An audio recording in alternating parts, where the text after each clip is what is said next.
Hi everyone, I'm Julia, CEO of HelloPrenup. Hi, and I'm Silvia. I'm a certified financial planner with Manent Capital, helping young professionals with their finances.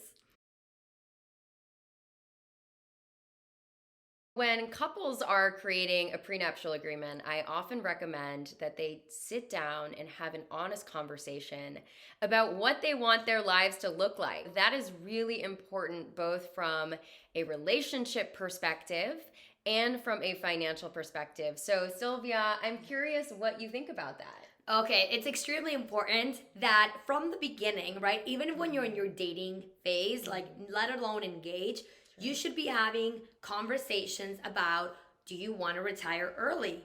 Do you want to buy a home someday? Do you want to move overseas? How many kids do you want to have? Kids are expensive, right? Do you want them to go to Harvard Business School and, 60, 70, $80,000 per year? It's expensive these days. Or are you more like they're going to have to pay it for themselves?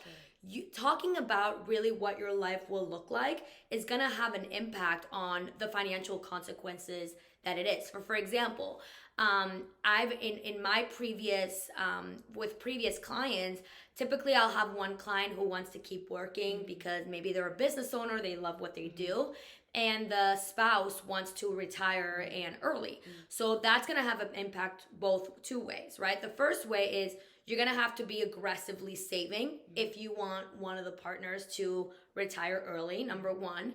And number two, you may not be able to kind of spend on the things that really make you happy. So, for example, another example would be to talk about how do you like to spend money, right? Sometimes what you'll see in couples is one of them is a big saver. I know I am. I'm a big saver and investor.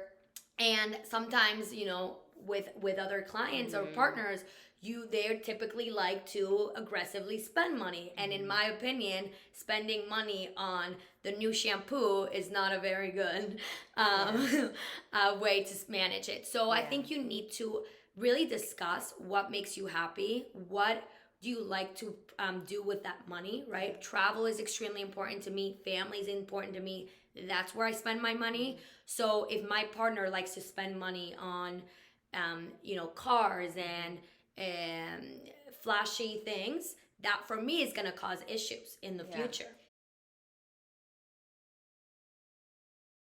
We hear it all the time. Money is probably the number one reason for divorce. And, I always say I really believe that's true because money affects so many different areas of your life.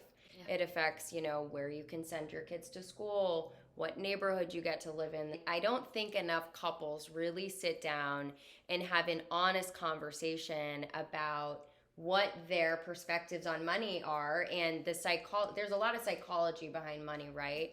And so it's important that you talk about what your core values are with respect to money. Are you a saver? Are you a spender? And then if you are vastly different, is there some way you can meet in the middle? But that takes communication. So I think you make a really good point, and I hope anybody watching this video will take the time, if you haven't already, to really sit down and have that conversation. It's a hard conversation to have. I've been there, both personally and professionally, but I think it's an important one. And I've been in the same space, and make it fun, right? Yeah. There's quizzes available. Maybe we're going to have one as well where you can figure out what your money personality is and figure out how your partner likes to live his life, and make it like as a fun night, Friday night. Grab a pizza, glass of wine. Exactly. Glass of wine, and then have these discussions. It's actually funny. Me personally, in my personal life, I took a little quiz and I was just making it fun. And then you kind of take the emotional aspect out of it because you're like, oh, this piece of paper is telling me to ask you this. It's not me. Right? And it's as much as you can take the emotional out of it, it's just going to make it more. And it's fun. So. I love that. I absolutely love that. That's awesome.